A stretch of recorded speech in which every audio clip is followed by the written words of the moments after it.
Who we are right now, the form that we have taken, is a product of the solar system in which we exist. In many ways, the solar system is functioning like a potter's wheel to bring this up.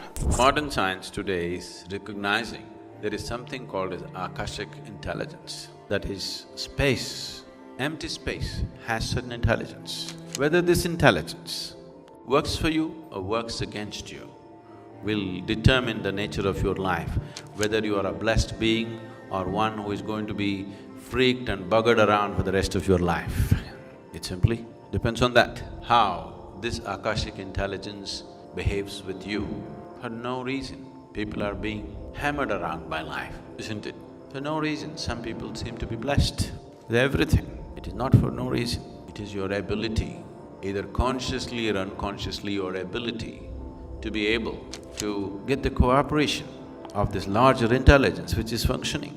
Now this Akash, if you know how to bring it to your cooperation, if you know how to get the cooperation of the Akash into your life, this will be a blessed life. There are beautiful examples or analogies for this. The Adi Yogi, the first yogi, over 15,000 years ago, when his disciples asked him, "Can't we evolve further?" He talked about evolution. He talked about evolution 15,000 years ago, not 150 years ago after Charles Darwin came. He said, first the life upon this planet happened as fish, then it became a turtle, then it became a wild boar, then it became half man, half animal, then it became a dwarfed man, then a full-fledged man but volatile in his emotions, then a peaceful man, a loving man, a meditative man. The next one is supposed to be a mystical one.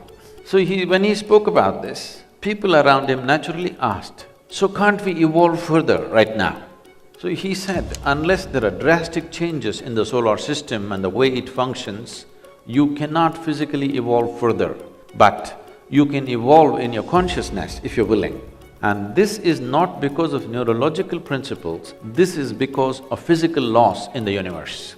Physical laws are determined on this planet because of the structure of the solar system, or what they're saying once again is, unless something about the solar system changes, you cannot change the structure of your brain or structure of your body. So in that sense, the solar system has a serious role to play. At what speed it is spinning, how it is doing things, has a serious role to play in the way your body has shaped up, in the way your intelligence has shaped up, in the way the human being has evolved over a period of time. Considering this, there are three very important factors. There are 9 important factors, we'll not go into that. The 3 most important factors are the planet, the sun and the moon. It is only because our mothers' bodies were in sync with the cycles of the moon, we're even born, otherwise we wouldn't be born. Similarly, the cycles of the sun, which happens once in 12.25 years, have similar impact on us, but that is not noticed by most people because it's 12.25 year span. So the cycles of the sun and the cycles of the moon have a serious impact. Sun is a source of all energy. We're here today because of the sun. The planet and the moon has a role to play, but the most important thing is the sun. Sun's rays do not fall upon this planet, there is no possibility of life. It's finished.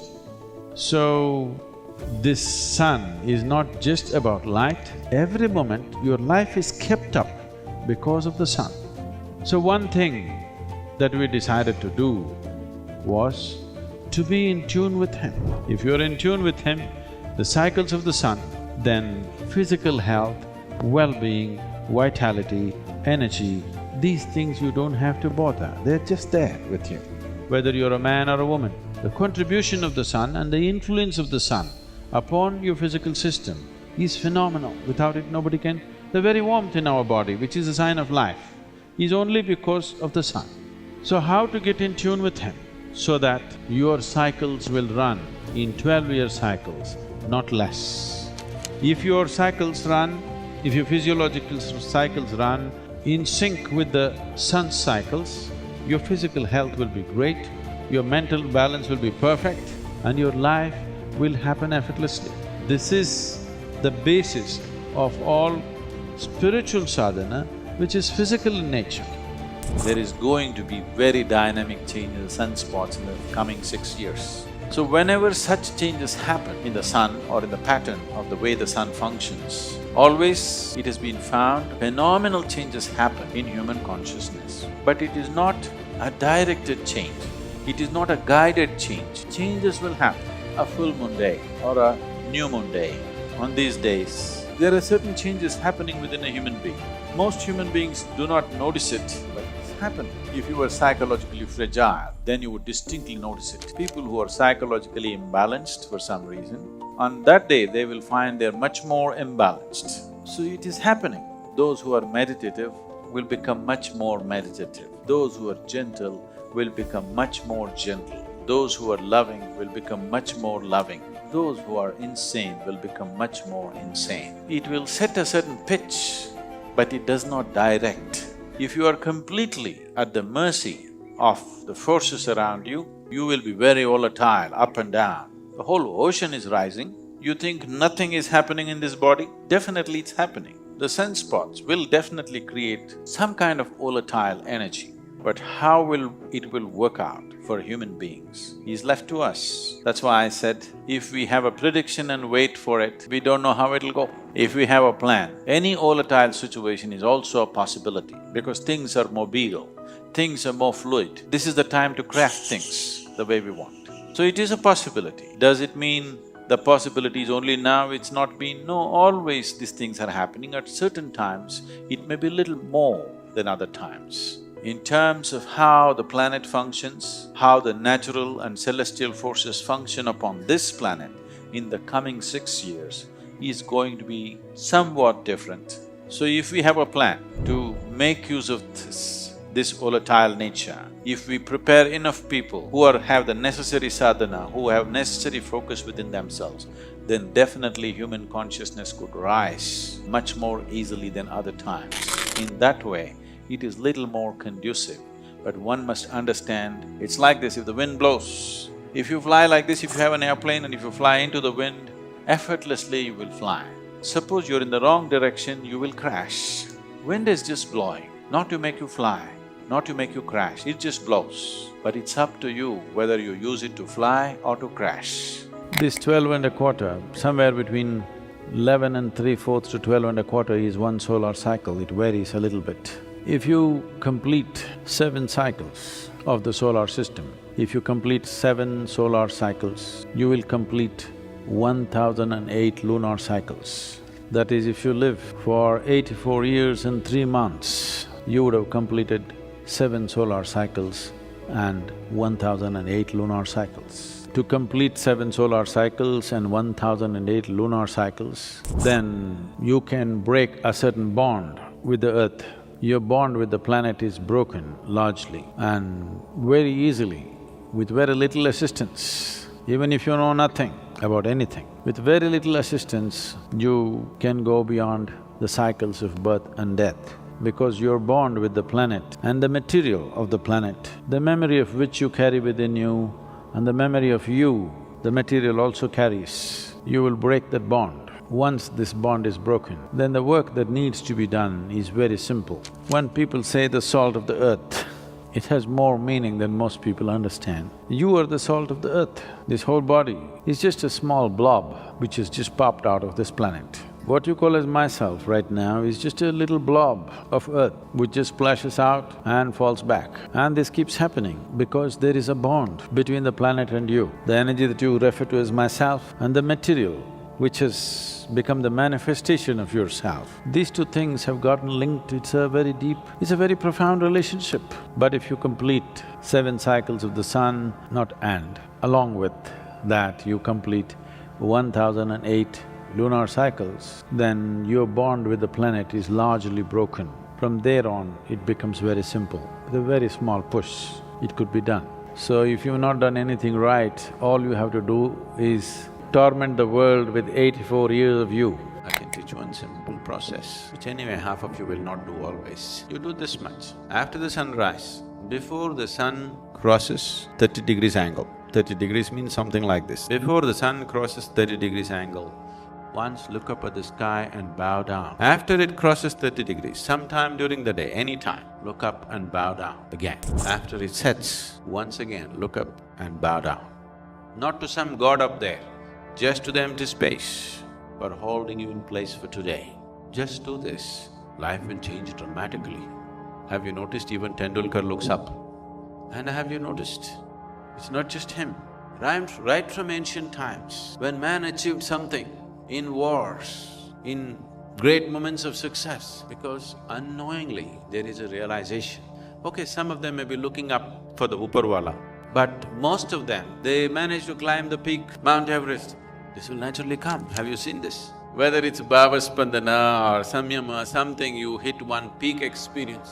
Have you noticed this? Your body, in gratitude, physically, without even your awareness, becomes like this. Because somewhere there is a recognition, there is an intelligence here which recognizes that. You consciously do this 3 times a day. If you get cooperation from this, life will happen in magical ways. An intelligence that you have never thought possible will become yours. Because an intelligence which is beyond your understanding and grasp is right now functioning right here, isn't it? Is it not functioning? It is that intelligence which is holding the whole cosmos together. It is that intelligence which is the womb for creation. It is in the womb of that intelligence all creation is happening, and it is not denied to you. Access is not blocked, it is just that you have never looked that way. It is just that you're so engrossed in the little nature of who you are. Your body, your thought, your emotion, your hormones have engaged you so much that looking up never occurs. Paying attention to something beyond never occurs, because these little things have taken you over. It is this that we refer to as Maya. This is Maya. It's not that the existence does not exist, that is not Maya. It is just that this is Maya. When something so phenomenal and fantastic and humongous is happening, these little things keep you busy, engaged, and they make you feel as if this is more real than everything else. All this happening, so many fantastic things happening in the cosmos today, in absolutely miraculous and fantastic ways. But one little worm of a thought is worming through your head, and that keeps you engaged.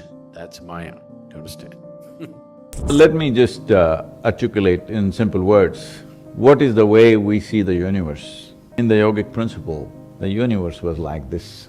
This is usually represented as an arborist, a snake, a cobra running into each other, mouth and tail included, and a hood rising here. This is how it was. So we call this Anant, that means it's infinite. This infinite or infinity was like this. The nature of infinity, I don't have to tell you, but for everyone, if you make infinity plus 10, it's still infinity. Infinity minus million, still infinity. So your mathematics don't work. You do plus, minus, multiply, divide, nothing. So it was like this, you could do nothing with it. Then it unfolded and became like this. Then we call this shunya.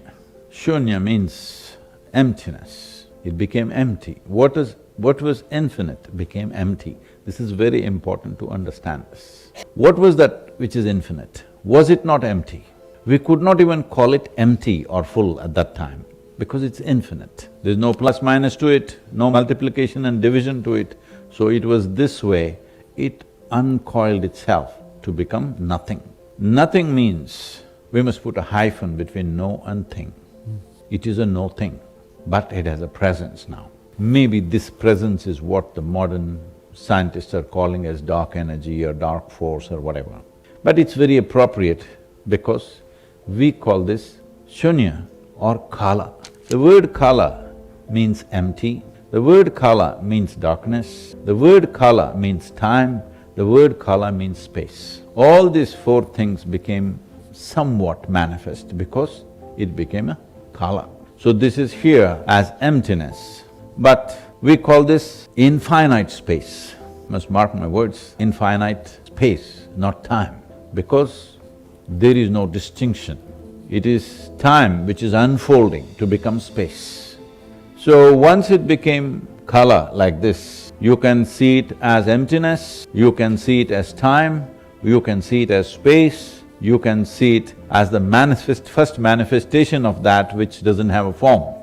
Anything that doesn't have a form is also called kala. What was infinite space became zero, now +1 is +1, -1 is -1. Suddenly, there is no physicality yet, but there is a mathematical foundation for its physicality. The fire which goes around the deity has acquired that the aura of the fire, not the fire itself, the Akash around the fire has acquired a quality of the divine. When it comes to you, you don't put your hand into the fire around that, you take the Akash and put it to your eyes, or put it on top of your head, or put it to your heart. You want to take the Akash and you want to benefit from that.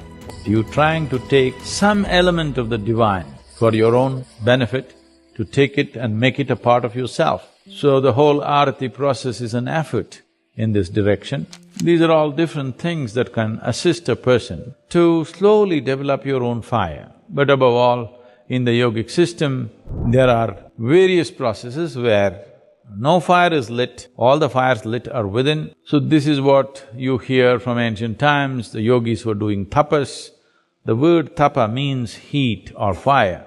So you are generating your own fire. So external help is needed when internal possibilities are not so big.